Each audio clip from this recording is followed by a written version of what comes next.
Hmm. Well, hello there. My name's Sally, and today I'm going to convert this high definition 720p movie into a format that I can watch on my iPod Touch.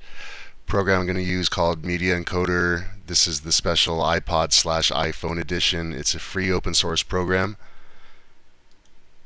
Here's their website. You see they have a special version for all sorts of different devices like that. So they also have a full edition that you can download if you want complete control. This is their homepage. It's a free open source program. I've used HandBrake. I like HandBrake, but I'm going to use this one because it has anamorphic widescreen on it. So you start with the source movie. I've already told that what to do. Because it's the iPhone edition, it's already going to be set up for the iPhone format with these defaults down here. The only thing I like to adjust right here is I click the crop button, and I'm not even sure if this is going to record because I think this thing uses video card acceleration, but I guess we'll see. Click crop, go to manual cropping. This is the easy cropper window right here on the top left. Click auto detect. Once that's done, I click done. And basically all that's going to do is it's just going to stretch the y-axis so that it fills out the screen so you don't get the letterbox. It's really not an advanced setting at all, but you can screw with that if you're smarter than I am, and share your settings with me, please, because I'm still learning. Anyways, that's the only thing I changed. The H.264 codec's the one you want to use. If you're going to watch this on the iPhone itself, there's no reason to set the resolution higher, although you can go all the way up to 640 by 480 if you're going to output this to a TV. I am not. Keep the frame rate the same as the original. Video bit rate, I left mine at high at 600 kilobits per second, and it looks really good to me even with a lot of action on the iPhone. You can up it to 768 if you want, but I really don't see why. So leave it at high. The audio bit rate sounds really good to me at 128. You can go to 160 if you want, and you're just a snob if you go to 192. It's really, in fact, I don't even think that's possible. So 128 or 160, I am not an audiophile, but I do like good sound quality. 128 sounds good to me. That's it. I'm going to click the play button to try to get a preview because that's the coolest thing about this program. Again, I'm not sure if it's going to record, so movie's playing right now.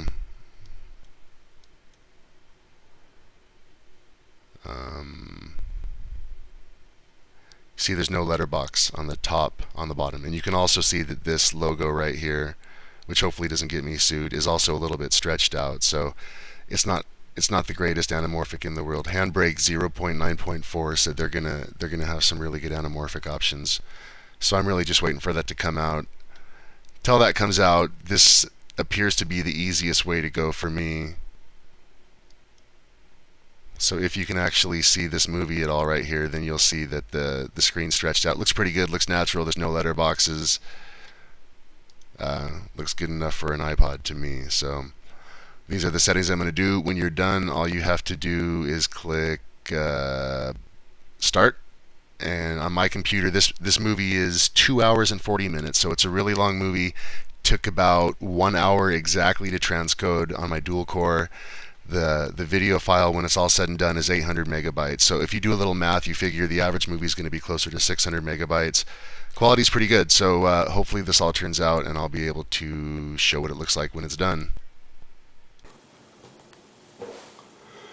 Alright, this is going to look and sound like crap because I don't have a real camera, so what are you going to do? This is the original movie. I formatted this one on HandBrake, and you can see it has the letterbox on top and on bottom.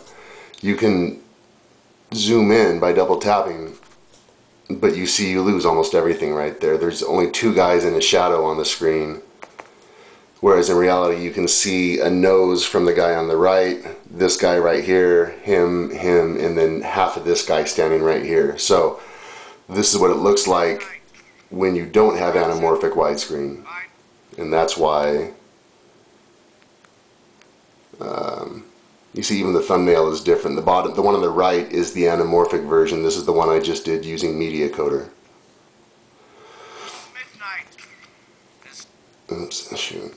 And it was at the same spot, and you can see you can see everything in this. You can see the guy's nose on the right, 1, 2, 3.5 guys, but there's no letterboxing at all. It fills out the entire screen. Basically all it's doing is stretching it. I know it's nothing special, but at least you don't have to zoom in on the iPod to watch a movie and make it look decent.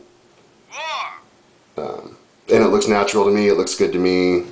Until HandBrake gets updated, I think this is the way to go.